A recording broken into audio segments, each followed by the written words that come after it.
Hi, this is Eric from Longbox Review at longboxreview.wordpress.com. Today I'm going to do some comic reviews for comics that came out on April 3rd. Hopefully you won't get too annoyed with the sound of my voice. I have some allergy thing going on, or I don't know, maybe it's just my cold that won't let go that I had last week, but I'll soldier on for you and these comics. First up, Action Comics number 19. So this is the Andy Diggle new run post Grant Morrison, along with Tony Daniel on the art, and Bat on inks. B-A-T-T, Bat. How do inkers get away with the one name thing? And I'm not even sure this is a person. Maybe it's just an acronym. Maybe it's a because like Letters by Comic Crafter or something like that, right?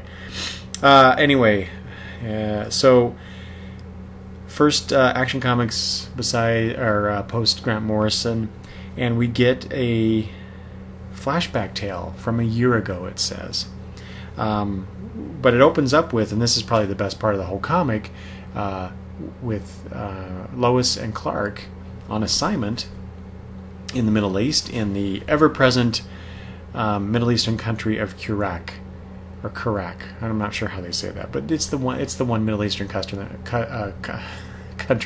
that shows up in DC Comics. It was a really interesting scene. I like the dynamic between Lois and Clark.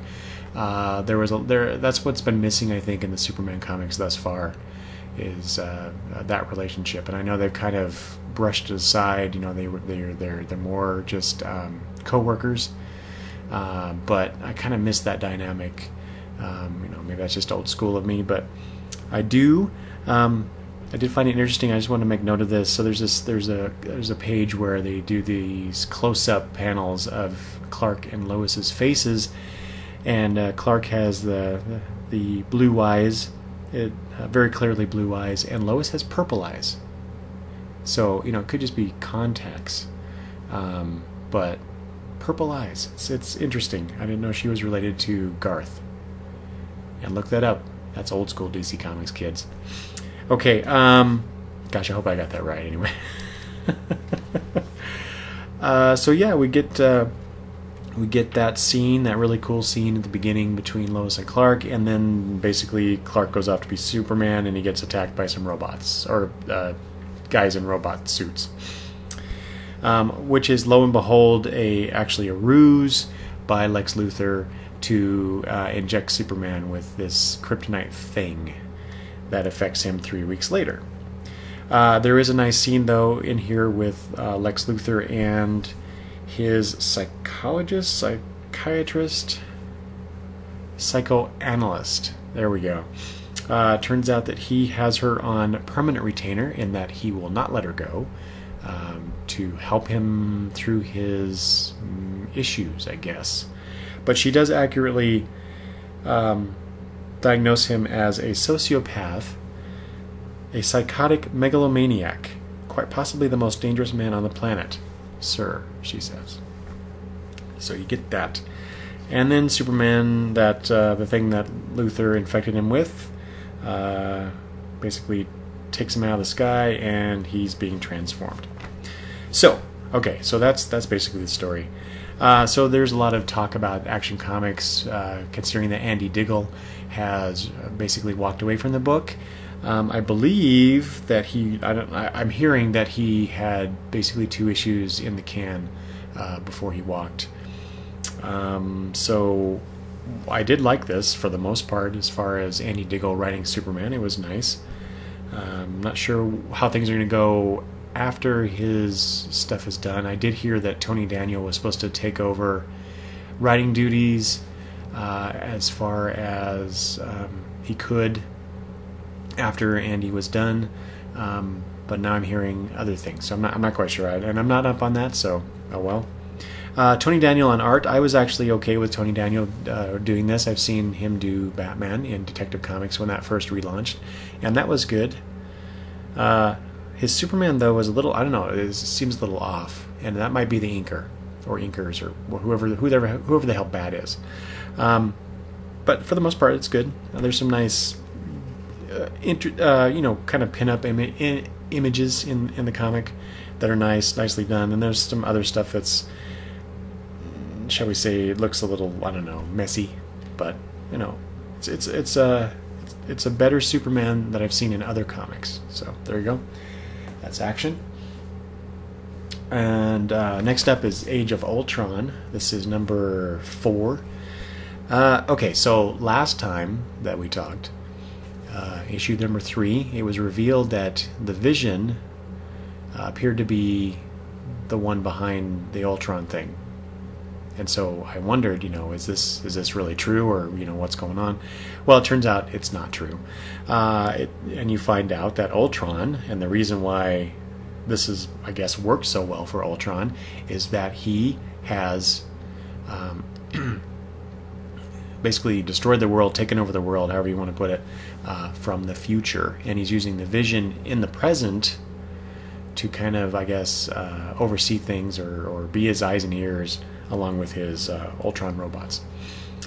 So last time on Age of Ultron, Luke Cage was going to go take She-Hulk and trade her in to find out what they could about the situation. So that's where we get this. Once they find out that Ultron is running the show from the future, She-Hulk comes out of her feigned unconsciousness and starts fighting the Ultron robots and kicks Luke Cage out of the building so he could go back and tell the others. And then there's this gruesome scene where She-Hulk is fighting the robots and talking about how she's the strongest one there is now and all this stuff. And then one of the robots just points its finger at She-Hulk's head and zaps her through the ears and kills her. And it's just a really gruesome image. And that's something about this particular title that it's kind of starting to bug me, is how all these characters are getting killed off in these kind of gruesome ways. And we started off with number 1 with Hawkeye shooting people in the face and all that stuff. It's like, what the heck? Why are they being so violent? I mean, I realize that it's end of the world and drastic measures have to be taken, but I don't know.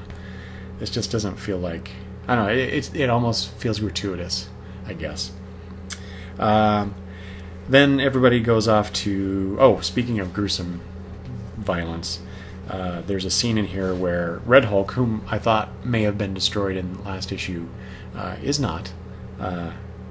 It's hard to kill a Hulk, apparently, although Banner is gone or dead, or I'm not sure what yet. But anyway, I talked about last issue how Taskmaster took off after Black Panther was killed, along with the head and spine of an Ultron robot. And Red Hulk comes along, finds Taskmaster, and basically says, you were running, you were taking off, and I don't trust you, and then kills him, just punches him through the chest. Just gruesome stuff going on here. Ugh. Anyway, the group of heroes head off to the Savage Land and find out that it was devastated as well. But they also run into, apparently Luke Cage, after he was thrown from the building, he got attacked by the Ultron robots, and it looks like he was destroyed, and turns out no, he wasn't, although we've already done that a little bit. Why are they repeating themselves so much here? But Luke Cage ends up going to the Savage Land in an old Quinjet, and ends up dying there.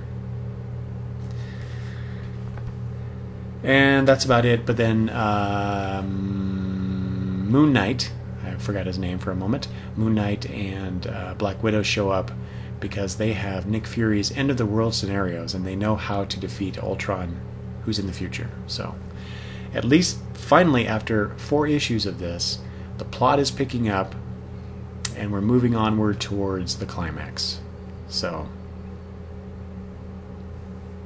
yeah, that's Age of Ultron.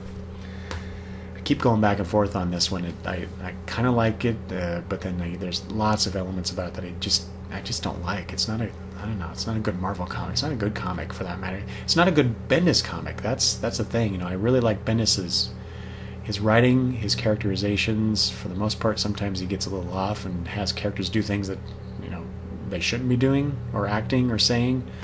I don't know. It's hit or miss. It's this weird thing. It's not cohesive. It's not consistent. Anyway. Next is Ame-Comi Girls number 2. So I talked about this on my podcast, one of my podcast episodes. And so this is number 2, but it's actually number 7, I believe, overall in the whole Ame-Comi Girls series. This is by Jimmy Palmiotti, Justin Gray, and art by Eduardo Francisco.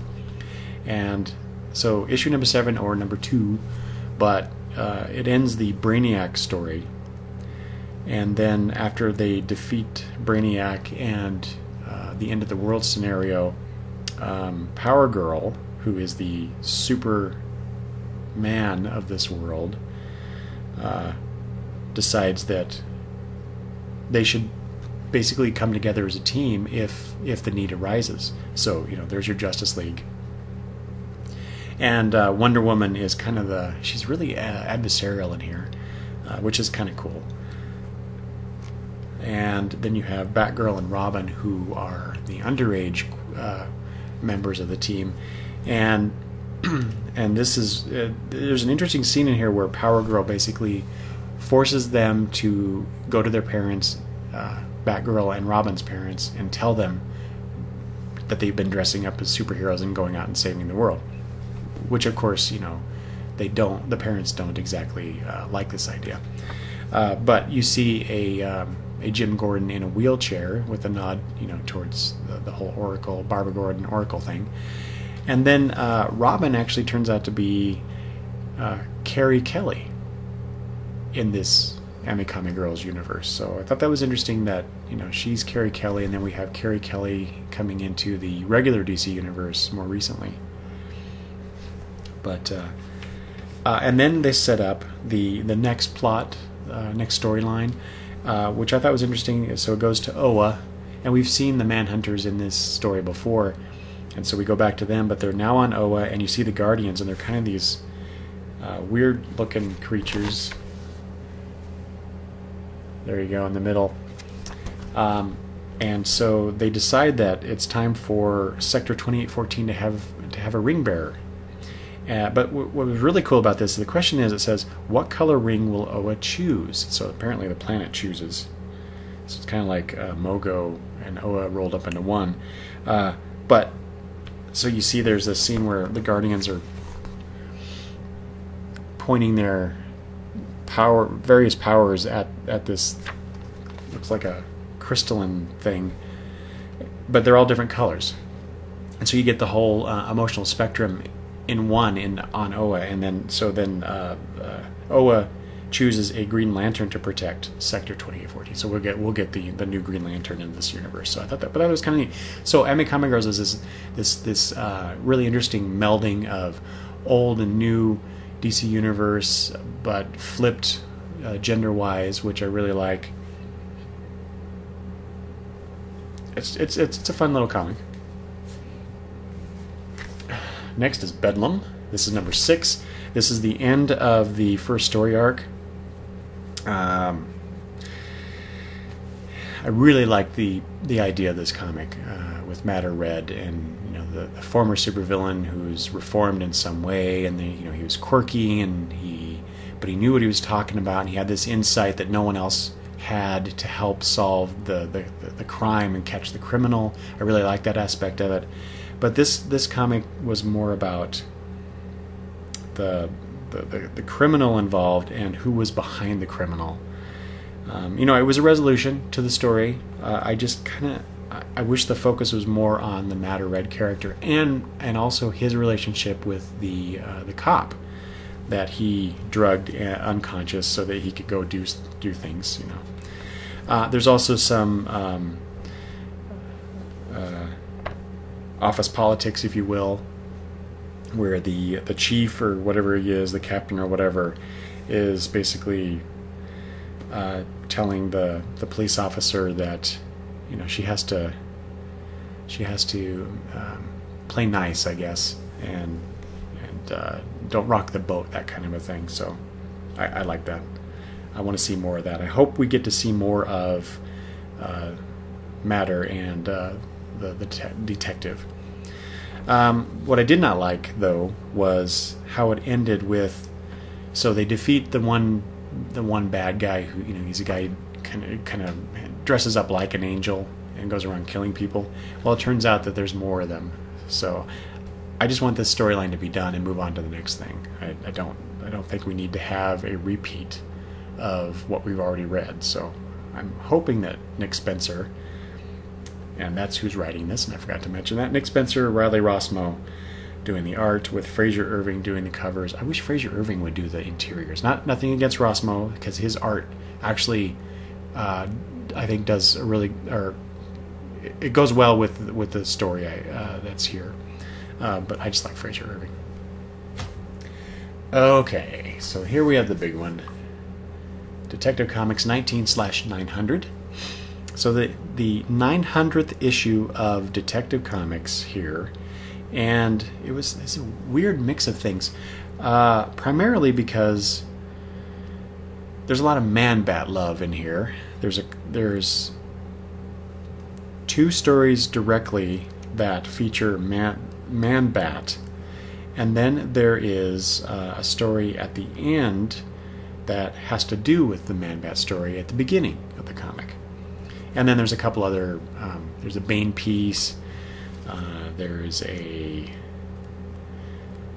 having to do with the Talons, not Talons, the Court of Owls, and then there's a piece setting up the Emperor Penguin storyline, I guess, coming up soon.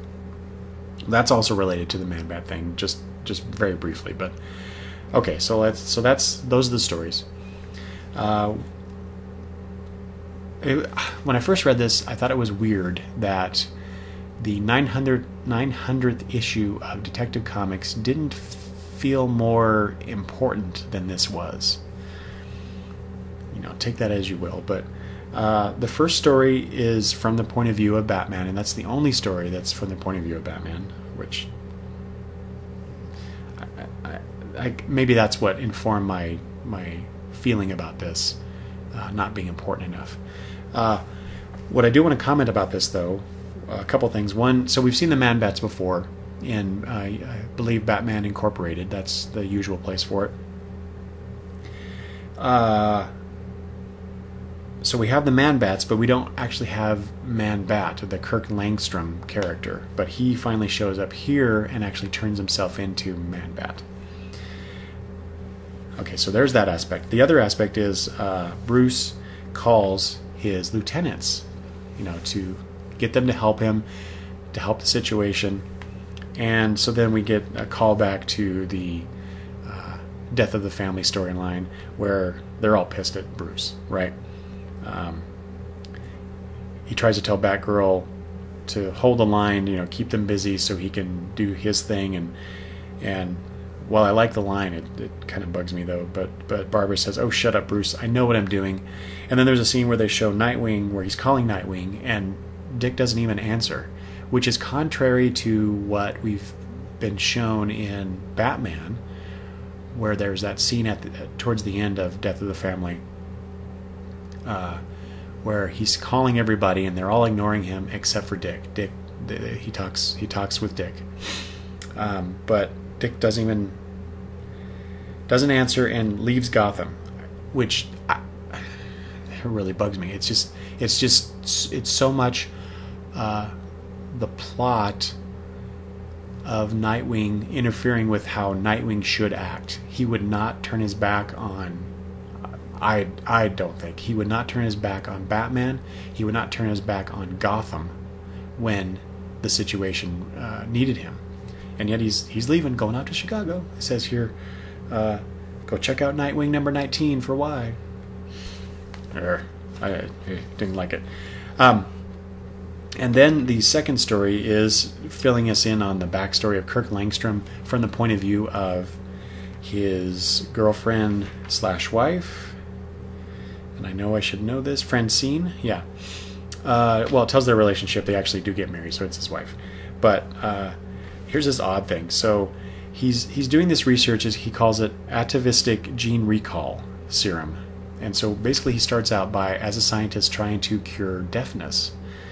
And he's using the DNA of bats to fix stuff. He calls it biosonar. But he ends up, there's this panel in here where, so he has a serum that he's using, but he's actually using it on children, turning them into man-bat things. Children. And yet Francine, is like, she's all for the guy and helping him out, and she ends up, looks like she takes the serum to turn herself into, I don't know what they call her, not man-bat, girl-bat, woman-bat, I don't know. But I don't know, just the way she's depicted in here, it's like, oh, my husband's so great, and he's made these sacrifices, and he's trying to help people. He turned children into mutants. But that's love, right? The Bane story is forgettable. I won't even get into that. It's just setting up Bane as the adversary for the Talon comic. Although he does say he's going after Batman next, but whatever. Then there's that Emperor Penguin, or the Penguin story that talks about the Emperor Penguin in it. Although there's some interesting characters in here. Mr. Mosaic, Hypnotic, the Imperceptible Man, and then Mr. Combustible.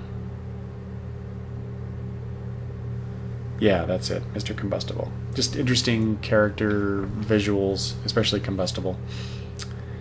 Let's see here.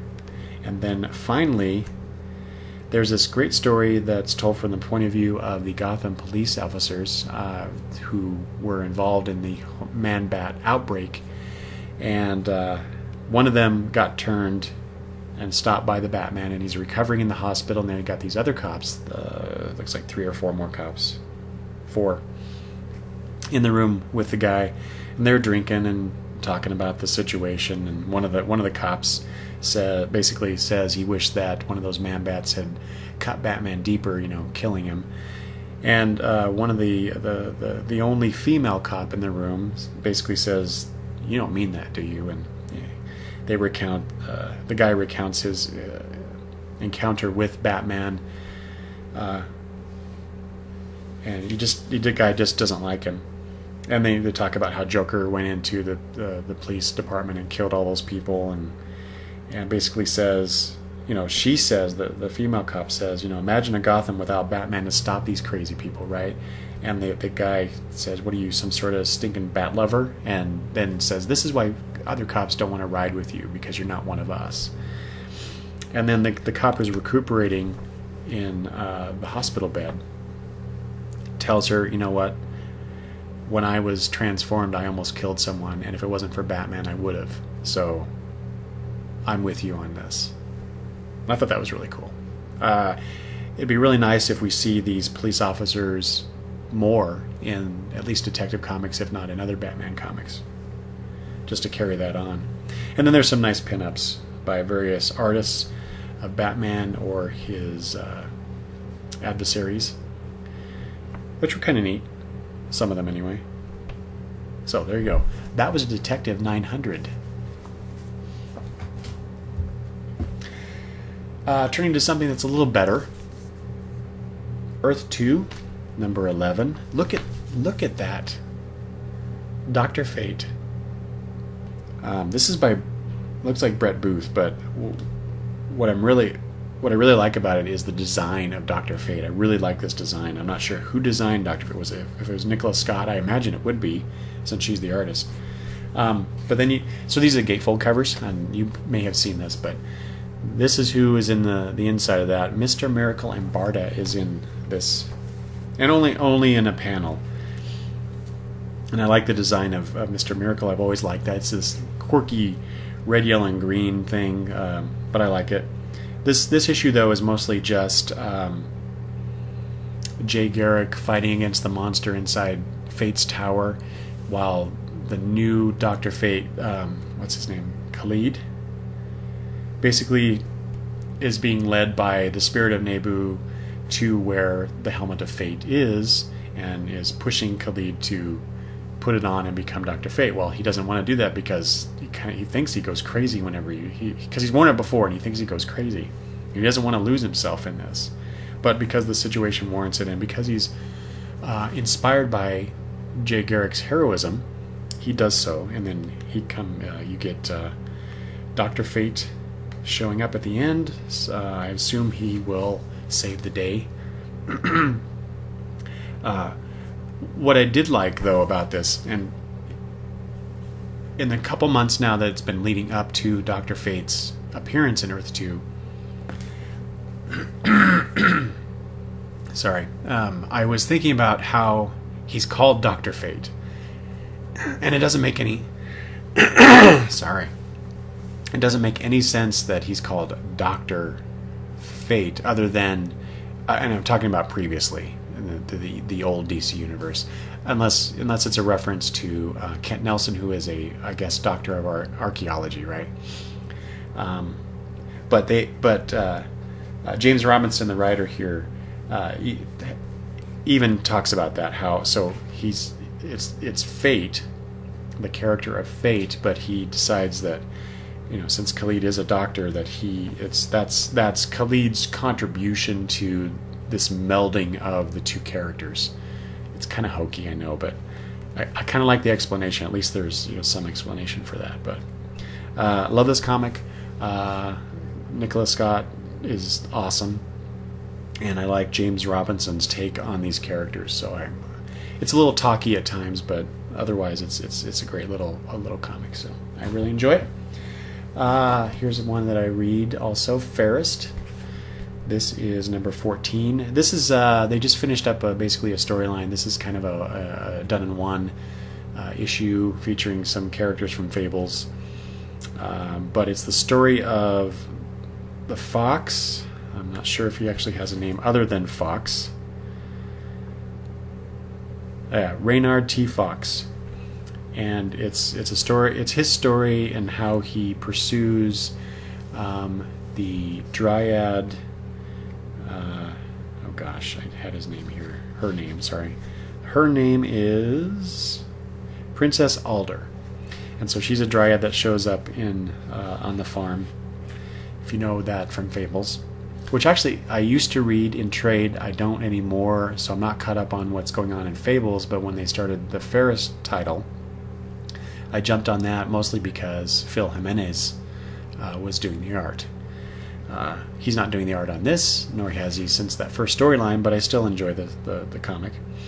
But it's basically this date issue where the Fox, he turns himself into a man and goes on a date with the Dryad, and things don't work out very well. There's this really, really, really funny scene where they're having dinner. He's eating lasagna. She's having this casserole, an old family recipe, and then he's like, well, let me try it. And she's like, well, you're not going to like it.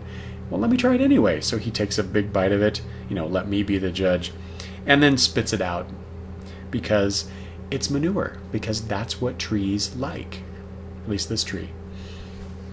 And, they decide, it's just not going to work out between them, between a tree and a fox. It was cute. It was a cute story. All right. 2 more comics. This will be my part 1 for comics from April 3rd. So next to last, Green Lantern number 19, the penultimate issue written by Jeff Johns. This Jeff Johns, and who is the artist? Ardian Syaf and Simon Kudransky.